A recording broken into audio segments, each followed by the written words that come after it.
It's the HipHopGamer Show. What it is, HipHopGamer Show. Yo, what up? It's the one and only Hip Hop Gamer, Hot 97, BT, GameStop, Gangster. You already know what it is. All right. Gotta talk to you. But before I talk to you, it would be an honor if you hold the belt. Hold the belt. Now, the reason why you holding the belt is because you guys are making a game that's gonna get a lot of people angry. They're gonna lose their mind. They're probably gonna lose their hair, but it's all in the love of fun. All right. Okay. So I want to make sure I say this right. Necropolis. Necropolis. All right. Necropolis. Okay, I said it right. Now listen.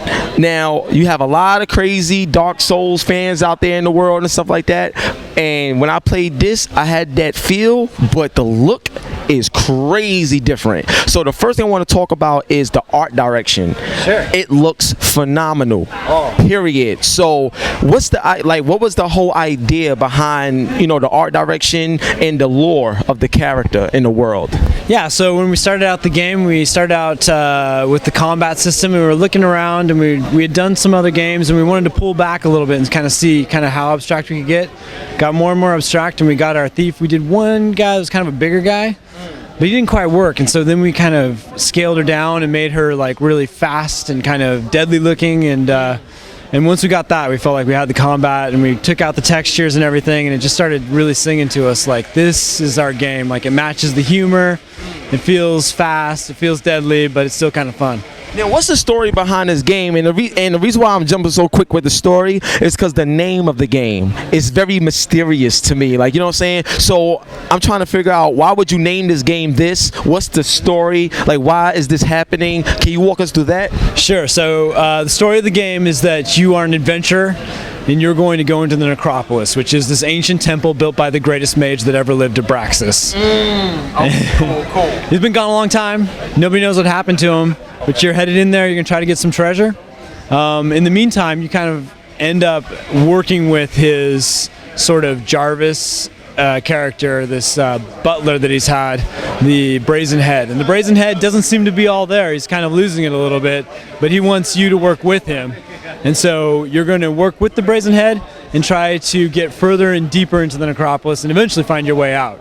Now, the part that people gonna lose their hair on and go crazy on is the fact that if you die, you gotta start from the beginning of the game. No matter how far you get, you can save in certain areas, but if you happen to die, you start from the beginning of the game. From the very beginning of the game. Why was that? Why?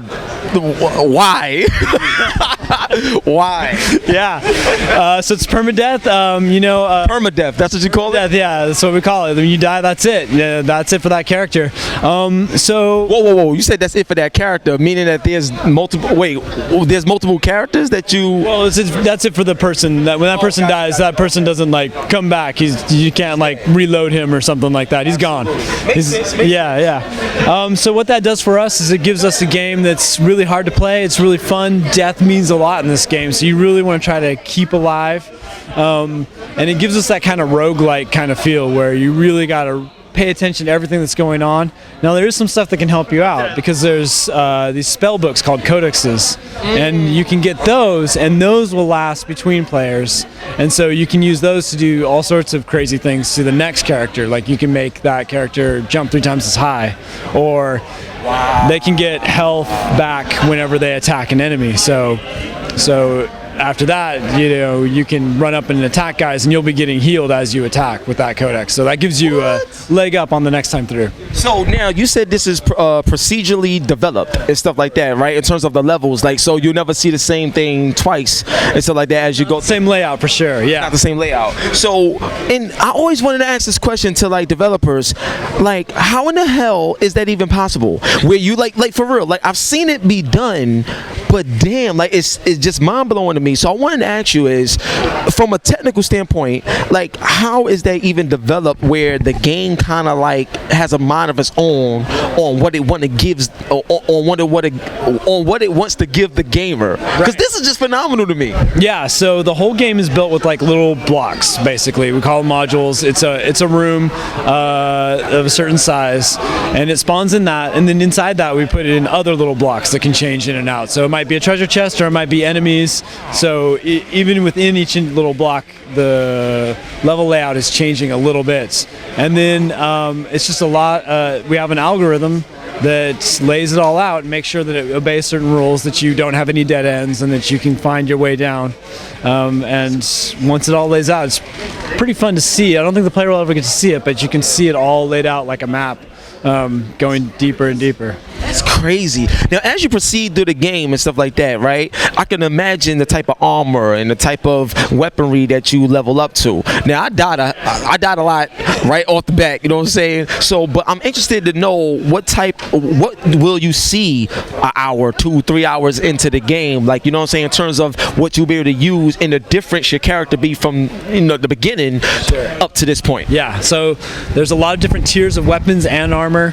You can craft different things. You learn new recipes as you go down, so you can learn how to craft bombs or new potions that can make you invisible, and you, of course, a lot of new weapons, a lot of new armors. There's going to be new environments that you can be moving through, and those environments are going to be populated by different enemies. So the enemies are getting stronger, but you're getting stronger too, and it's just kind of a race to see who can stay ahead of the curve and kind of make your way out.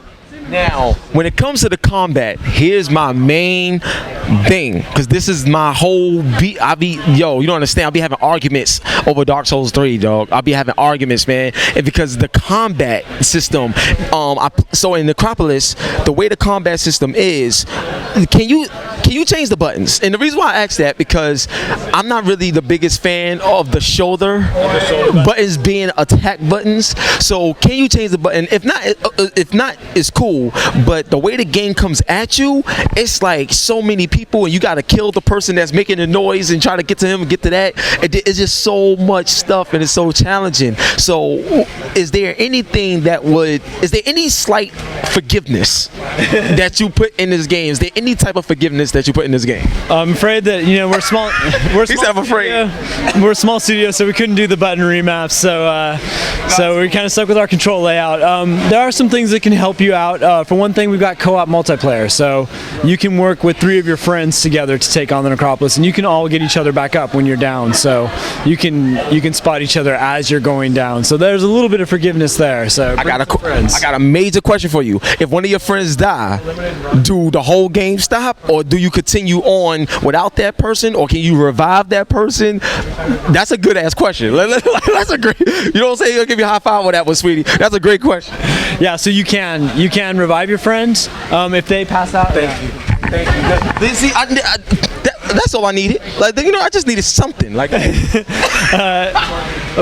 they are on a timer, so they can eventually disappear from the Necropolis. In which case, you know, they're gone. But they can jump right back in, because you can jump in and out of the game at any time. So they jump back in at level 1. So you may be pretty far in. You may have like plate armor and a fire sword and like a shield with a devil face on it, and they come back in with their like little sword and their wooden shield. So you got to protect them a little bit. But so yeah, there's a lot of forgiveness in multiplayer, but in single player, not so much.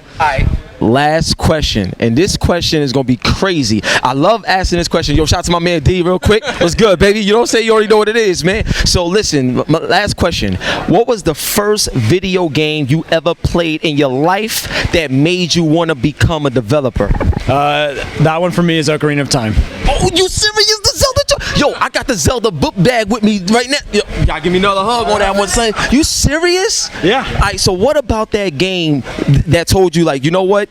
That's it. This is my career path. Like what about that game that brought you to where we're standing today? Like, this is why I love gaming. Like, you know what I'm saying? Because everybody has a story, but the way it all comes together and the way it brings people together, that's love, man. That's why I love gaming, because gaming is love to me. Seriously. Like, I love you, man. I really do. I appreciate this, man. So like, let me know, what about that game that made you go crazy? Okay, so the moment that sticks out in my head is you can play the flute and then the horse comes, and like nothing like that had ever happened to me before, and to be able to mount a horse and to be able to call it with the different songs, that was it for me. Like, you never know. You know what I'm saying? This is amazing. So can you let them know when the game will come out? It's coming out this summer. So it's coming out on Steam as well well as Xbox and PS4. So I know. Now I gotta ask this question too. Now, when it comes to the PC version, because we've seen a lot of PC versions of games get treated like stepchildren, like it just didn't work that well. Like, you know what I'm saying? What's some of the things that you're doing to make sure the PC version is up to par with the consoles as well? we're trying to make sure everything stays in some sort of parity. So we're really trying to make sure that everybody gets the same love. That's what I'm talking about. Look, one love, God bless your boy, HipHopGamer, Hot 97 every day. That's my word, and we out of here. Peace.